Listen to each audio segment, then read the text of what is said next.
That's all the questions we have for Charlie. Let's give it up for Toto Health.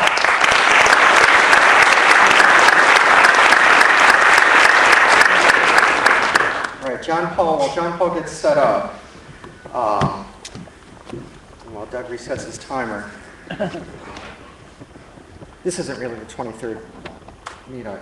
I don't know how many that we've done, but we need a historian. Is there somebody who's gone to a plurality of the A2 New Tech meetups who wants to be our historian? Excellent. Thank you very much. Come see me after. Appreciate that.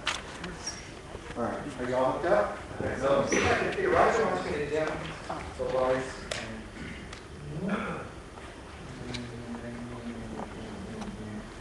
No. John Paul Narowski is with MetaSpring. MetaSpring is actually the developer of Toto Health, as well as the developer of our next startup, KarmaCRM, small business online software as a service CRM solution. And that's my fun fact about John Paul, that he's really up here for us today. So let's give it up for John Paul Narowski.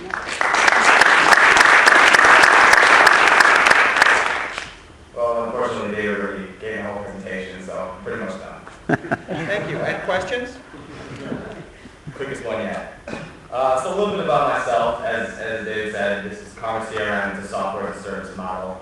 I'm an entrepreneur who's kind of thrown in the fray when I wanted to or not early. My parents had an Irish furniture company, and at 18 they wanted me to come help them out. They were growing. I was in the process of going to University of Michigan, decided to go with them. Worked there for a couple of years, met my current business partner, who we then at the time founded MetaSpring. MetaSpring is a website development agency located on State Street, and don't worry about Casey Erskine. At MetaSpring, I do all the sales. I'm kind of the marketing director there as well, but mostly I do the sales, and in the process, I've used countless CRM systems, spreadsheets, sticky notes, anything you can think of to try to manage a sales process, and it ended up being a little bit tedious. So I made Karma to, I guess, in some ways reinvent the wheel, but I kind of had a different angle than most of the CRM systems that I came up or I used. I'm also a code hacker, incessant programmer, coding late into the night, much to my girlfriend's dismay. What is CRM? For those of you that don't know what CRM stands for, it's Customer Relationship Management. Customer Relationship Management is typically used for managing sales, managing contacts, streamlining your processes so that you can consolidate all of your information. Some of the big dogs in the industry are ScoutForce, CRM, Highlights, a couple other ones like that. There's hundreds of them out there, both desktop-based and web-based.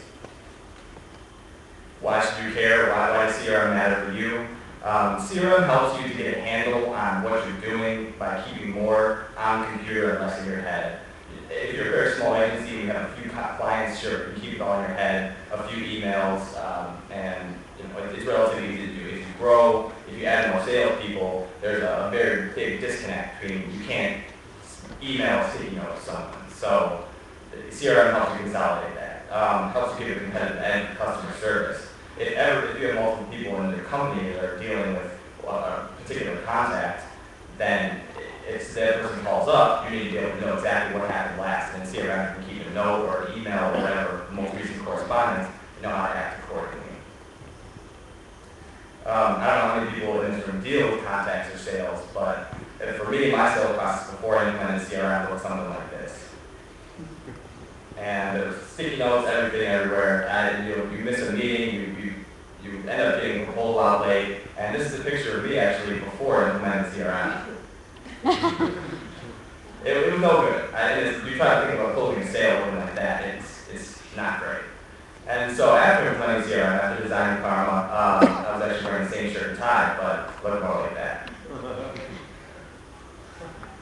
So why Karma? There's dozens of web-based CRMs, and there's dozens, if not more, desktop CRMs.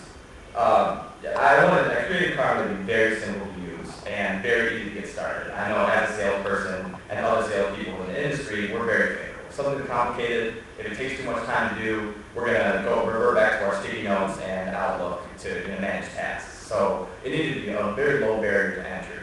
Some of the bigger systems out there, ScoutForce, CRM, things like that, they're very powerful but also very complex. So I wanted to, that's not really what I'm going for. I'm looking for more small businesses, freelancers, things like that.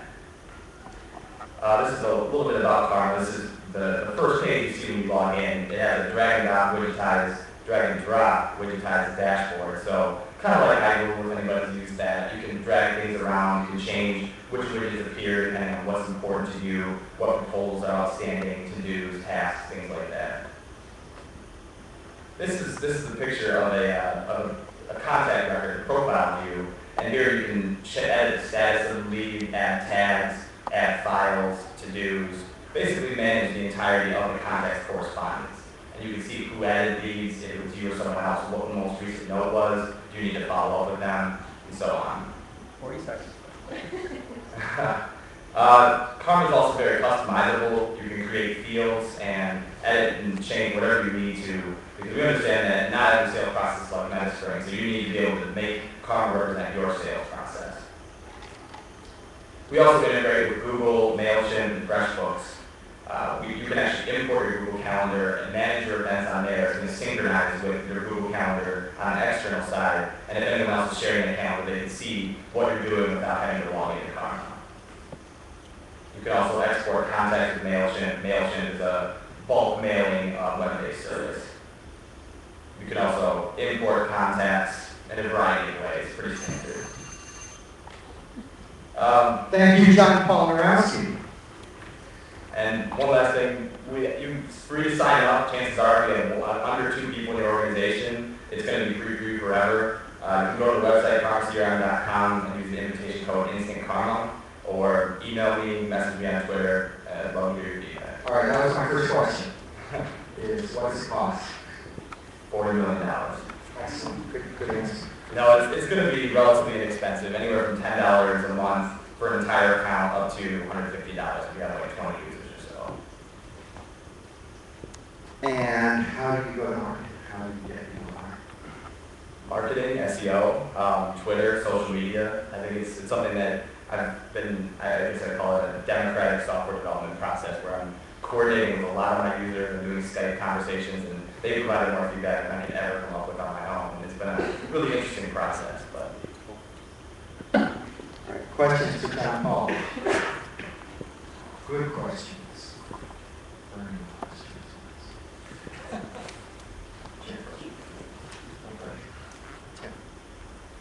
I think you've set it up. There's something there. Oh, I beg your pardon. Right. Is this custom or is this built on some platform? it's built on Rails. It's built from the ground up, but with Rails. So I guess it is built on a framework, but it's from the ground up in terms of not building on another CRM system. And John Paul, I use a CRM system. My biggest concern is security of my data and the ability to know that it's going to be there in perpetuity, because if you go away, then my business is in trouble. So what sort of guarantee can you provide vis-a-vis, somebody like ScoutForce or Sugar, where there's a whole community or company supporting the product, that you'll be around long term? Sure, that's a very valid question, and I hope to continue to grow and have a more stable foundation. Right now, it's me and a few marketing people, but in terms of the data, the picture is not in place yet, but I hope to provide a number of export abilities, so if anything happens, you can keep your data out wherever you need to. And in terms of security, any confidential information is encrypted, and security is a very important aspect of the system, and it's very important that you keep your records safe, and then you can get them when you need to. A number of the CRM tools will have a long process for customization, and maybe this is the bigger portions that you're talking about, or the more complexity that you're going against. Your customization, is that all done by the users themselves, or is that also another revenue generation customization project? It's all done by the users. It's limited. It's not something you can take, install on your servers, customize how you need it, build it around what you need. It's very limited. It's designed to handle the smaller use case scenarios. It's not going to handle a 1,000-person company, but 3 or 4 people that need to make a couple custom fields. They may need to customize the stages of their sales process and what they call their contacts, things like that you can do. But it's more limited for ease of use and for my own sanity too. You mentioned that you were targeting smaller businesses and something like ScoutForce or HiRise or something like that. What are 1 or 2 things that this does differently that fits a small company better than There are a number of other web-based solutions. HelloRent is one of them. Tactile CRM is another as well, that address the same market that I do. But from using them, the disconnect between sharing information and really making it united in terms of what's going on, what you can and cannot see at pipeline deals and other one, it felt very disconnected to me. And it didn't all come together where everybody can use it and know what they're doing. And at the end of the day, you're not worrying about where your data is, you're worrying about what the customer needs. So more of just consolidating everything, making it a little bit easier to use, and some additional features that I hope to implement in the future. Hi. What kind of database do you use behind the scenes to keep track of all the data? It's a MySQL database. Is it? Okay. And my other question is, have you given thought to database performance? Like if you have a lot of data, is it still good at retrieving? Have you thought a lot about tuning the database? Sure. At this point, the data is not complex enough to require complex optimization. There are indexes and things like that added to all the simple optimization techniques you can use.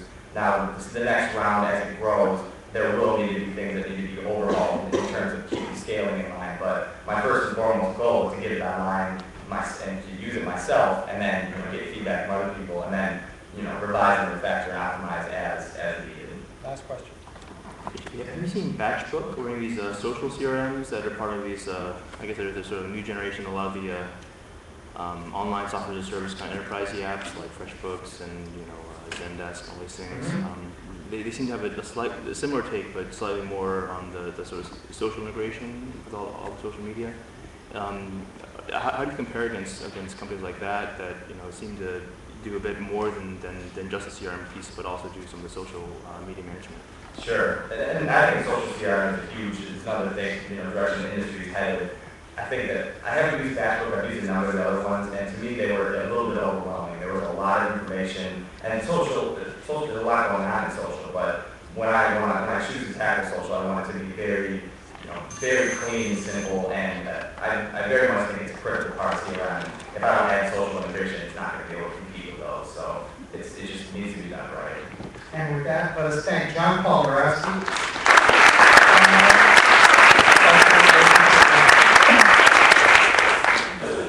All right, Gerry Roston is going to come up here next, and he's going to tell us about some interesting engine geometry. But before he does, I love solutions that were started in-house that get spun out. All right, so that's like the mother of invention. You think, wow, this solved my problem. I'm not the only one with this problem. So you don't have to do market research. You're the man. All right, so good innovation there. Okay. Gerry, how many minutes did you? Hello. Gerry and I go way back to the IT Zone days of the original Smart Zone Business Accelerator in Ann Arbor. Gerry is a serial entrepreneur and an awesome coach in a variety of fields. This field, though, is one of particular interest. It's getting new efficiencies and optimizations out of old technology, which is the internal combustion engine. Let's hear about it from Gerry Roston at Wiseman Engine. Thank you, David. Good evening, everyone. My name is Gerry. I'm a consultant with Wiseman Technologies, and I'd like to share with you tonight their exciting technology.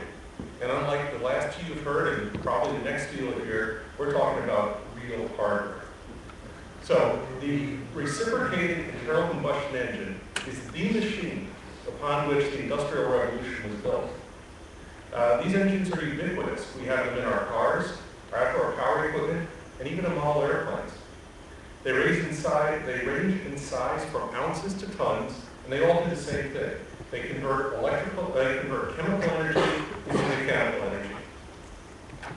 Now, despite their ubiquity, these engines are not without their problems. They produce unwanted vibrations, especially the smaller ones. They produce air and noise pollution, and they operate inefficiently. The best internal combustions out there, the very best, are 50% efficient, and most of them are far worse than that. So the Wiseman solution to addressing the drawbacks of the traditional engine is a replacement for the method of connecting the piston to the crankshaft. And this is an animation showing how it works.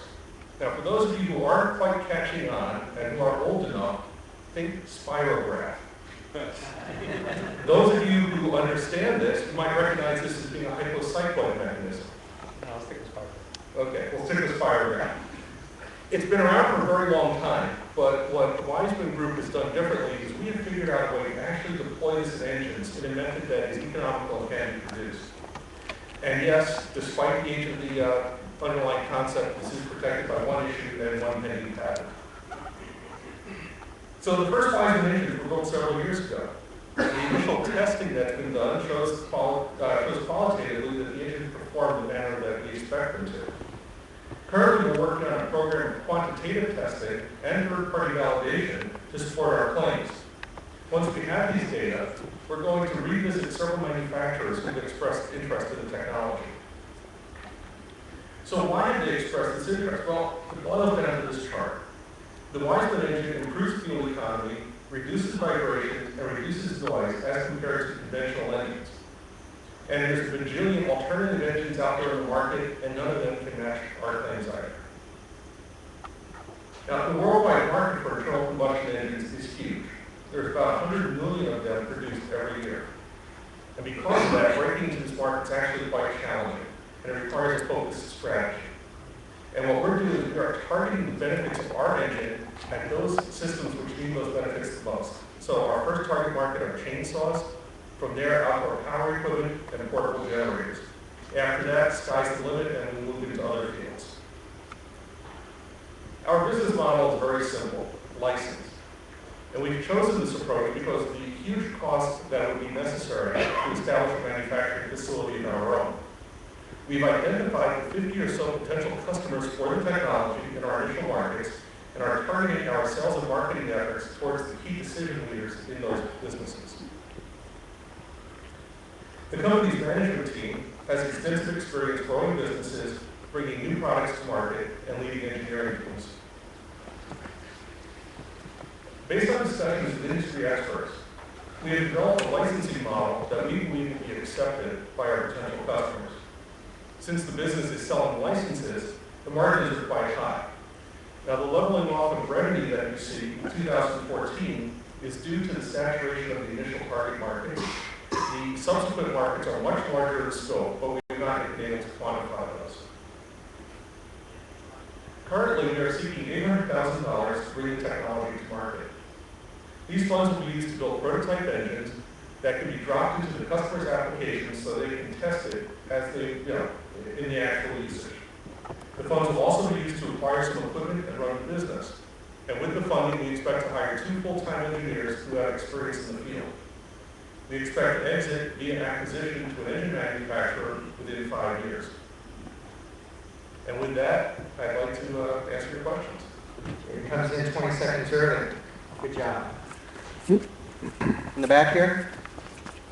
Okay, so how is replacing a really commonly available and easy to machine relatively by today's standards, since it's been machining for hundreds of years, crankshaft, replacing that one component with a set of gears and more bearing surfaces and multiple components actually going to be lower cost to justify the efficiency gains? That's a very good question. There's a couple of, we are not yet sure if we are going to reduce cost. We're hoping to be cost neutral, but actually manufacturing the connecting rod is itself challenging. There is the need to have a knuckle pin which costs money. Because of the manner in which this engine operates, there are areas where we can remove metal from the engine, which on a small engine really drives the cost. So the bottom line is I don't know where the cost is. We're hoping that it will wind up being cost neutral. On the upside, you do get some benefits. There is some legislation which we expect to drive customers to this technology. What type of energy efficiency gains do you get? At full throttle, the model suggests there's about a 10% gain in fuel economy. Sometimes you can go to websites and you can see claims that are made of 50 to 100% fuel economy gains, and most of the time those should not be believed. Caveat, the Wiseman site currently says that. I'm trying to disabuse them of that. They actually have shown 100% fuel economy gain, but the engine they compared against was a piece of garbage, so it's easy to double that. But overall, about 10%. How many moving parts does yours have compared with a conventional engine and what I'm getting at is durability? And have you compared yours with a diesel engine? This technology should work for both auto cycle and diesel cycle. The challenge with diesel cycle is that the loads on the piston are greater and it puts more loads on the gear teeth, so it has to be designed for that. In terms of the number of moving parts, it might be one more than traditional. Because what happens with this engine, let's just go back to the pretty picture here. It's hypnotic, we love it. What's happening here is that the piston, which is the silver part on top, and the connecting rod are now one piece, or can be. And so what you have is the yellow, which is your eccentric shaft, and two other bearings. And so, as I said, I think it might be one more part than conventional, but not more than that. It's a different bearing surface than a camshaft. Yes.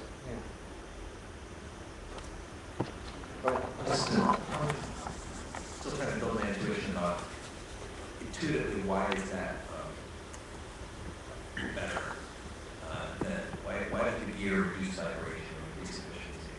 The reason it's better, where most of the economy gain comes from, is the fact that you remove the side loads on the piston. With a traditional engine, where you have a connecting rod, you get significant side loads, and at full throttle, that accounts for about the friction there, accounts for about 6% of the energy the fuel consumes. So by removing that, that's where we pick up the efficiency. The other advantage is that that's because the shaft on the bottom of the piston has to do this? Yes, correct. And the energy is actually going away from the camshaft instead of to the ribs. The other thing, I'll get to your question in 1 second. You're number 2.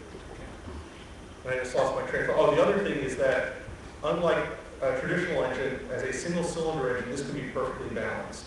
And so if you're in a chainsaw situation, and there is legislation in Europe and it's coming here, which limits the amount of vibration that can be transmitted to a user, we have an advantage in the market in that regard. So Jerry, you're going after chainsaw markets for small business like that? Correct. Is the same or the prime targets for electric and battery-based technologies? There are some, but again, just understanding the difference between the two, I don't believe that an electric chainsaw is ever really going to survive. And if you look at a small chainsaw that has a 2 or 3 horsepower gasoline engine, 2 or 3 horsepower electric motor becomes large and expensive and heavy.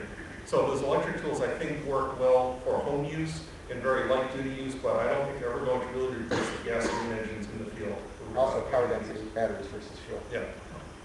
Do you, I just realized that the connecting rod is not pivoting at the bottom of the cylinder, so it's a straight up and down load all the time. Have you worked with anyone to figure out what you can do in terms of machining the piston bores, the cylinders of the engine? No, we have not.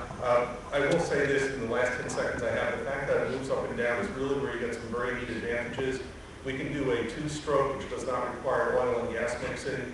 We can do multiple cylinders in parallel using this mechanism, which is some very neat things which are subtle, which you can learn. Neat things that are subtle that involve going up and down and friction. Jerry, only David would say that. Excellent. Thank you very much. Let's give it up to Gerry Roston.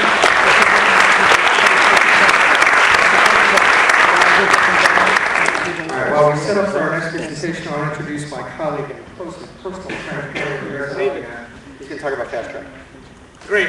Does anyone here know about Fast Track or familiar with it? Great. Well, what I wanted, I know Jerry does, because he's going to be one of my, he doesn't know yet, but he's going to be one of my instructors.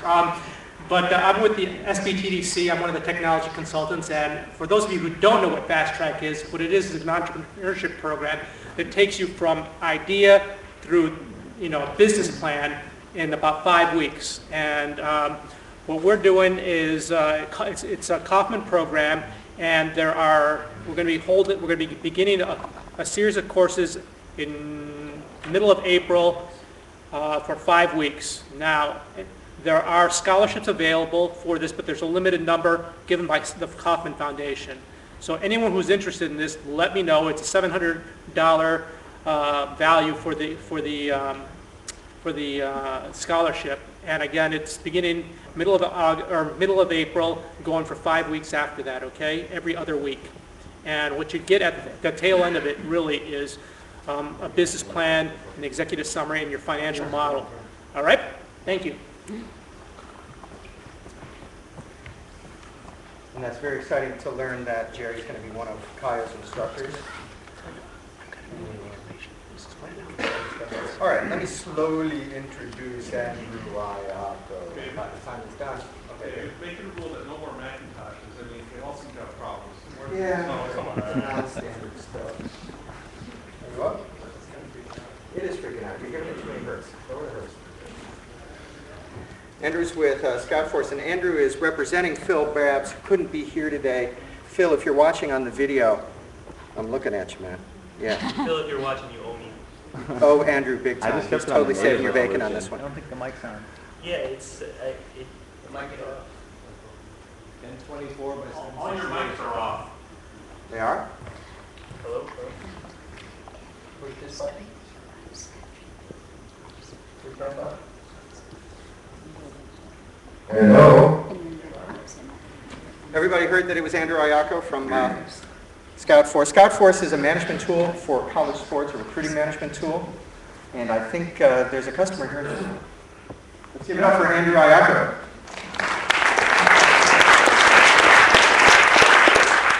How's everyone doing? I'm from ScoutForce.com. My name is Andrew Iacco. I'm the user experience specialist.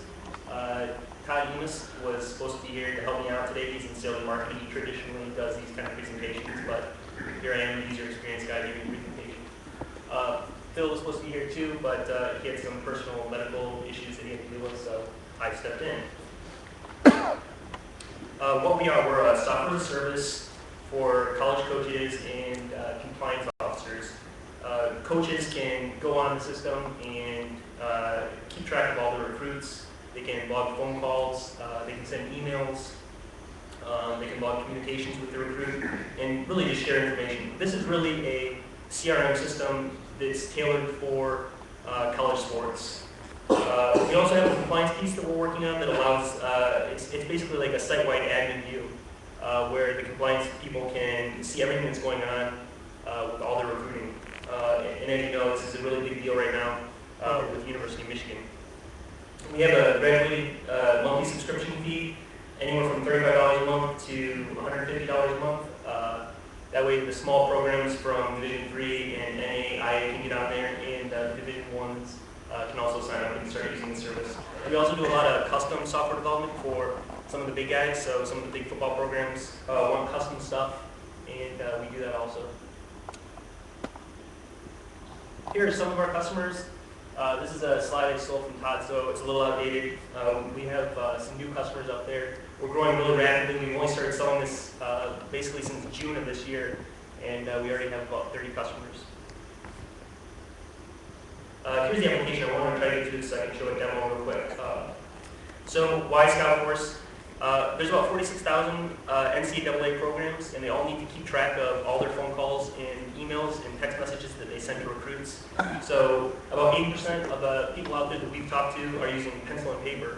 15% use Excel, and about 5% are actually using one of our competitors' products to track this information.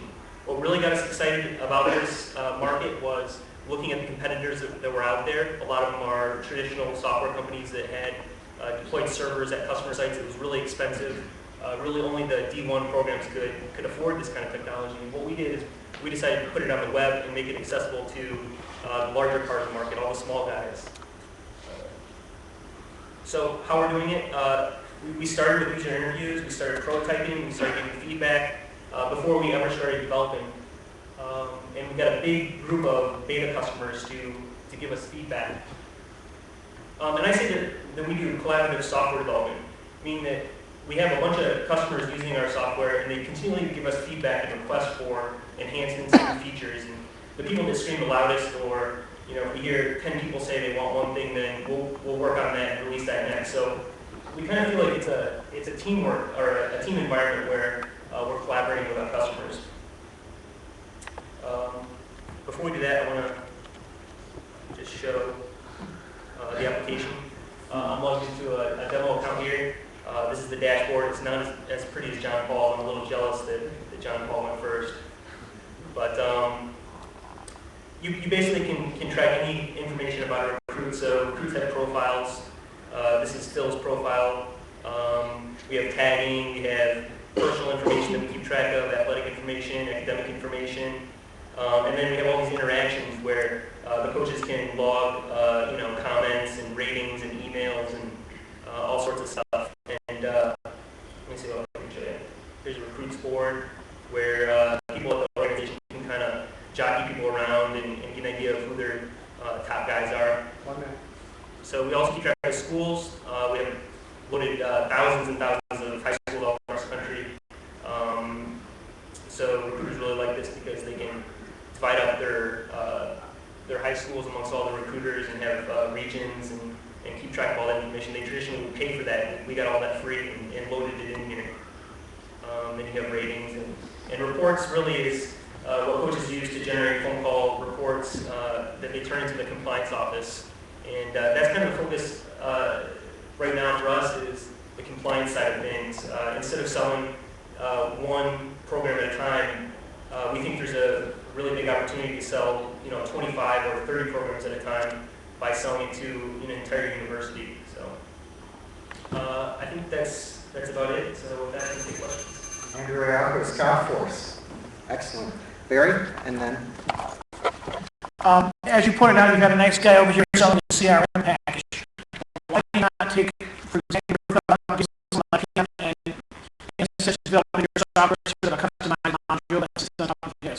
Yeah, that's the thing about really looked at software packages that were out there that were looked at other CRM, looked at some others, and maybe customize those. And we probably could have, but we really want to make this super simple, and coaches are not the most sophisticated users, so we had to kind of build our own because we wanted to be really simple. And have you ever thought of, again, this is another generalizability question, but there's a lot of situations where compliance might be a question. For example, drug medical reps contacting doctors.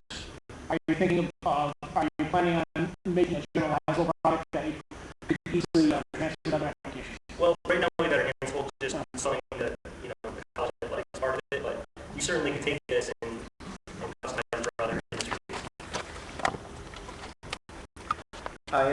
One thing that you showed up there kind of piqued my kind of got me thinking a little bit. The part where you have different recruits and you're able to drag and drop them and kind of reorder them. Was that like a priority kind of ranking? Like this guy, he just kind of moved up, but I want to focus more of my time recruiting him. Yep. Is there any mechanism in there? I work with enterprise project management systems, and so some of these enterprise systems have the ability to put metrics against different projects, for instance, and then allow you to kind of run different algorithms to automatically evaluate different things against one another.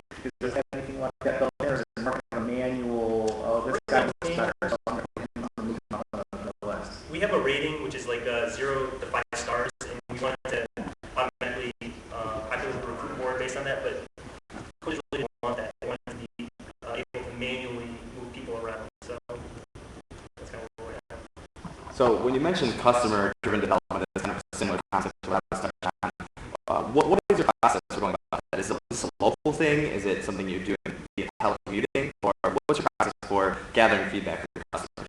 Well, we have a product actually developed. We would do we got feedback from people that we knew that were in athletics. My partner, Phil Rags, who wasn't able to be here, is actually a former kicker. So he's got a lot of his buddies that he played with that went on to work in athletic departments all across the country. So beta testers. So with the compliance officer, you're getting feedback from your parents to make sure that their usage will be reflected and Absolutely. We're talking to probably about 5 compliance offices across the country. We're also developed the National Association of Athletic Compliance website, and so we have a lot of contacts there and people that are more than happy to receive feedback on what they would like to see. That might be nice from a compliance standpoint to show that it's an automatic compliance in terms of email and text and phone calls. Have you thought about integrating with phone and email so that those particular features don't even have to be made? Yeah, I mean, you can send an email to the system as it is right now and ask emails. You can do things like newsletters and you can do some marketing to your recruits. Phone calls is a little bit trickier because you don't really know what system they're going to be on.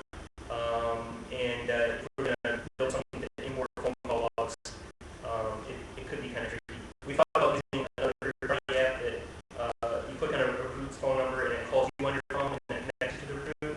So we're looking at some of that technology, but we don't have that right now. Just a comment for you there. I'm going to go over a tech town called Great Check. It's doing something very similar to you. Probably a lot similar to what you guys are doing. Call someone over at Smarts, our program over there. Is it athletic software? Yeah, it's compliance for high school athletes. All right, I got a question about my nephew who was just scouted by Harvard, and he scouts that go to the clinics in the summer. They don't have a BlackBerry or a Palm Pilot or a Free or something that there's a mobile component or plenty of mobile. Yeah, I guess that was a good prototype of a native app, but you know, you could use you can go to the site now and use it, but it's a web app, so if that's okay. That's a question. It's okay, I can try. Is this something that the potential athletes can use as well, or is it just something that they can? Well, the coaches can invite a recruit to fill out an online questionnaire, and so they can manage their profile, so they can keep their information up to date. The schools have a profile on there too. Can the athletes use it? I see where you're going. It seems like the marketing thing should work both ways. I see a good conversation for a lot afterwards. Phil and Phil, not Phil. Andrew Iacco, 4 Phil Rats.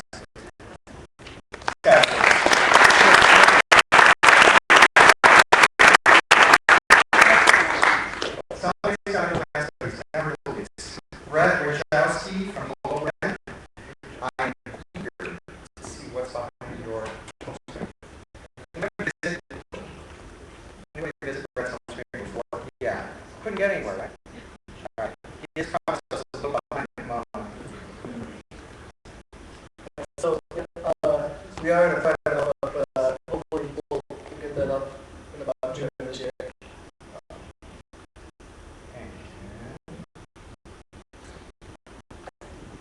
Okay, so I'm Gerry Roston.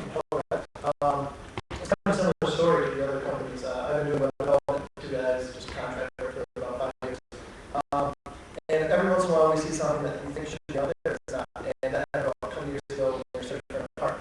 I was looking for one name, however, but this part was looking for one Chicago. There's a lot of solutions out there. If anyone else has looked, there's tons and tons that are all pretty awful.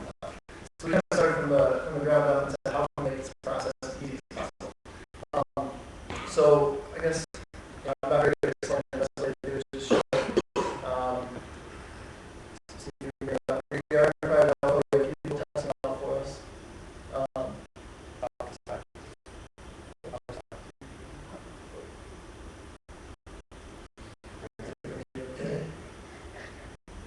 There it is.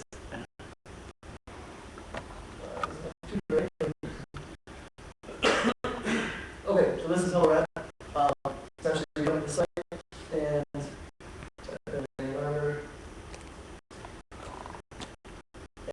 basically it'll cluster listings together and basically show you everything at once. And as you're searching, you can get some filters. Say we'll look for something for 1100. Over here, look for a 2-bedroom.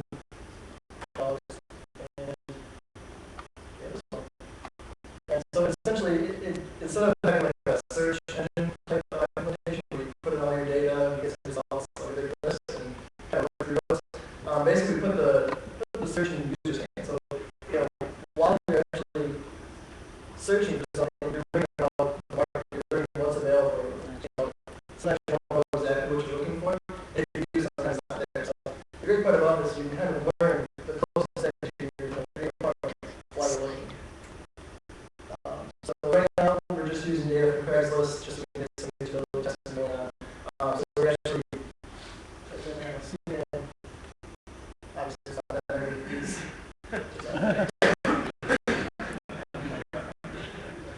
So looking over the other, and maybe we can find something for a decent price.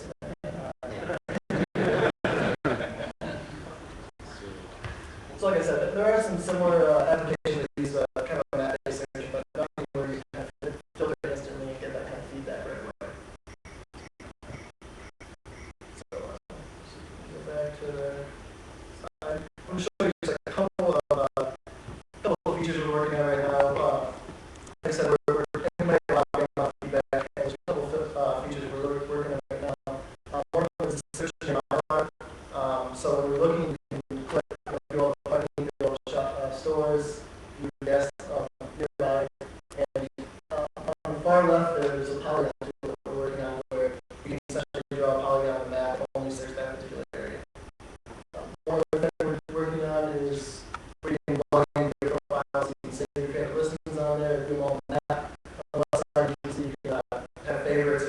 promotions, view recent review, and view any of your phone account information. So that's pretty much it. If you guys want, you can ask a question more about technology. If you want to do that. Essentially, it's pretty much a big AJAX application in JavaScript with a pretty thin slice of PHP to circle the data, and backend is doing a lot of caching to present the data to load it that quickly.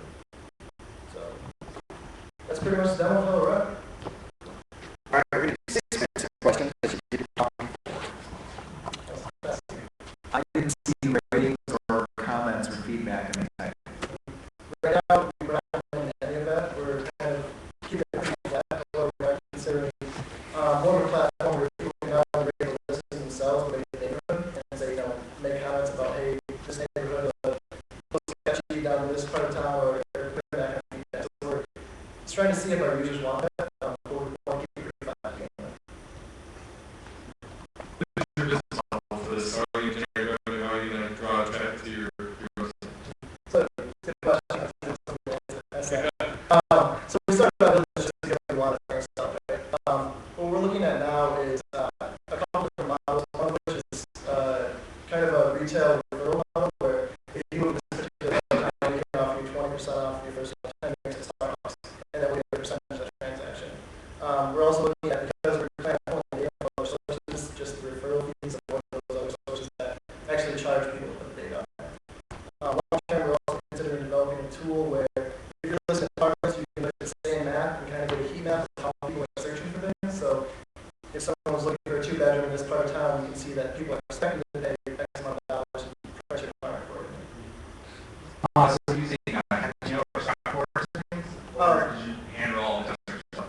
We actually started with both of those, and we put out versions with both of those frameworks, but we ended up just doing it pretty much custom. We have a few frameworks we modified, more particular for Google Maps. It's pretty much all custom written. My first thought was to say that I was drooling when I looked at that. And the way I saw it is I'd say that's Google quality work, which leads to the obvious question for a business model. It looks like you're right where Google's going to do sooner or later. So how are you going to do that? Because it's an obvious thing. I would bet money that there's Google teams sitting there working on that right now. Actually, we've seen them kind of shift towards this very well. You've been working on it for that. We've seen some of the real estate kind of move in that direction. So it is, we're looking at there's a few people who are doing similar things, like I said, but Google is starting to move in that direction. So it's going to kind of be tough to predict whether we can keep up with them and stay differentiated.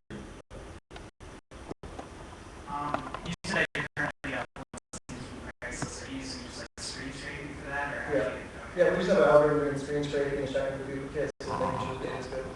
Very cool. So I noticed that you can type in the location and it's pulling up everything from that area. So you have some way of basically your geocoding whatever they type in and finding like the specific, subdomain of Craigslist that's near that. Yes. So that's a big bottleneck in our scraping right now. So that we actually take every address and geocode it, which most services limit that. We geocode everything in the back end and cache it in the system. All right. After the screen scrapers, what happens when they change the screen layout? Most of what we do is actually just interpreting what's on the screen. We don't do a lot with their format because they change a lot. There are a few things that we've had to change about 3 or 4 times since we started. Research owners want to list and making that your revenue source? That's interesting because that's most of how our competitors make their money is they actually charge people to list or charge what's actually rented. We kind of wanted to stay focused on the end user, not the 3 to 5% that are putting the listings on, but the 95% of the users that are moving on. So we try to find a business model that's going to benefit them. So that's why we kind of stayed away from that. We're probably going to go in that direction if we can't kind of flush out the other business models we're looking at. Interesting that this last question, you consider building yourself as a social network like through Facebook Connect, and people log into your site. You get a bunch of data about their social network. Facebook Connect does expose a ridiculous amount about the network of users logged into your site. So I don't know if it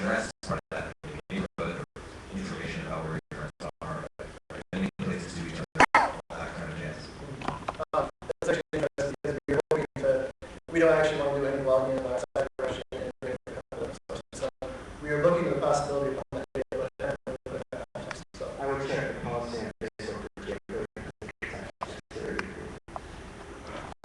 I would like to say I like your application as well. And along with that, I would like to ask, first of all, have you thought of toning or actually adding more to your search in terms of maybe a pool, maybe one apartment with a pool, something like that? Have you thought of adding a little bit more to your search, making it ad hoc or customizable? sorry, I should know that part, but Making the search customizable. the customizable part we're actually thinking about, but just because we're filtering through so much data at once, there's a lot of restrictions we have to put on that because we're not loading any text when we're doing the actual filtering. So there are some issues with that. We kind of have to maybe do a parallel service where we provide some of that. Okay, and also I was going to ask also what kind of database you're using on the back end. We're using MySQL, but just today we've already seen some issues because we had so much data already. So we're looking at different solutions for saying we're just in one MySQL server right now. So. And one final question, in terms of the apartment, once you find your apartment, do you have a link to the directions to the apartment? Right now we don't. We're looking at doing that for an iPhone application. Okay, great. But right now we just have a bunch of video visual system which you can get on Craigslist. Or not. Yeah. That's also something we're working on. And this is why it's in an opposite. There you go. Thank you very much.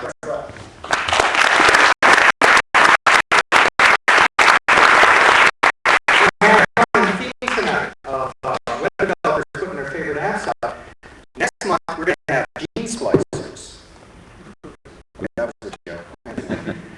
Actually, this is an open call to entrepreneurs, those people who are with GLQ, both of you, as well as the Restoring Commerce Fast Track program, and those of you who are here for the first time thinking, wow, I'd love to present this room and get these kind of hard questions from me too. Please send a note to organizers at a2newtech.org, and then we'll go out to Doug and some of the other organizers, and we'll set you up for, I think we're into... I'm sorry, I didn't hear the last part of it. Email Organizers at a2, the number 2, newtech.org. all one word, a2newtech.org. Thank you. All right, at this point we adjourn to Winter Garden where the shoes in the... Oh, I'm sorry? What do you want to ask, right? A2 Fiber. Make your own video. Discuss it tomorrow. Weber's. 11:30 till 1 o'clock. So 11:30 tomorrow, the A2 Fiber Video Club at Weber's Inn. Everybody know what the A2 Fiber project is about? Do I have to do any exposition here? Really? Okay. Hi, I'm not affiliated with Google.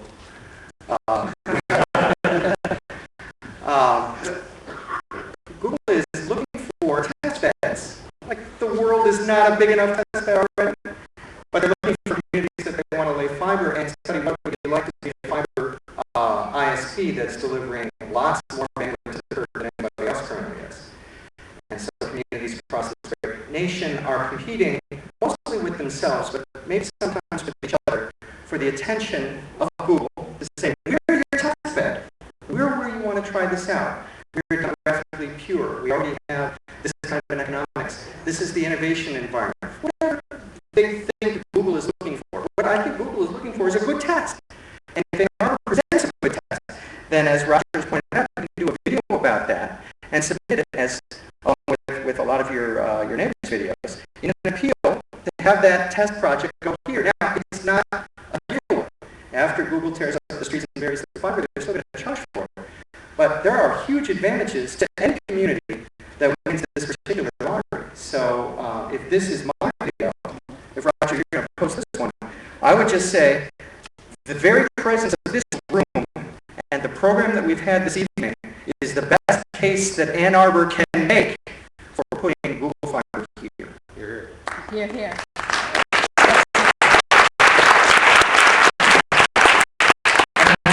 We had Kyle. The Winter Garden is that beautiful room out there that Ross built for us. Yeah. I don't know why it's called that, but that's what it's called. All right, thank you very much. We are adjourned. Ken, look, he's- So we have a space in the tech brewery. So if anyone's in need of cheap office space, we have not only shared and full-time desks available for anywhere from $50 to $200 a month, but also private office suites that fit about 3 to 4 people for about $300 a month. So if anyone's looking for, you know, cheap, affordable, small space to get started in, let me know. Sure. Any other announcements?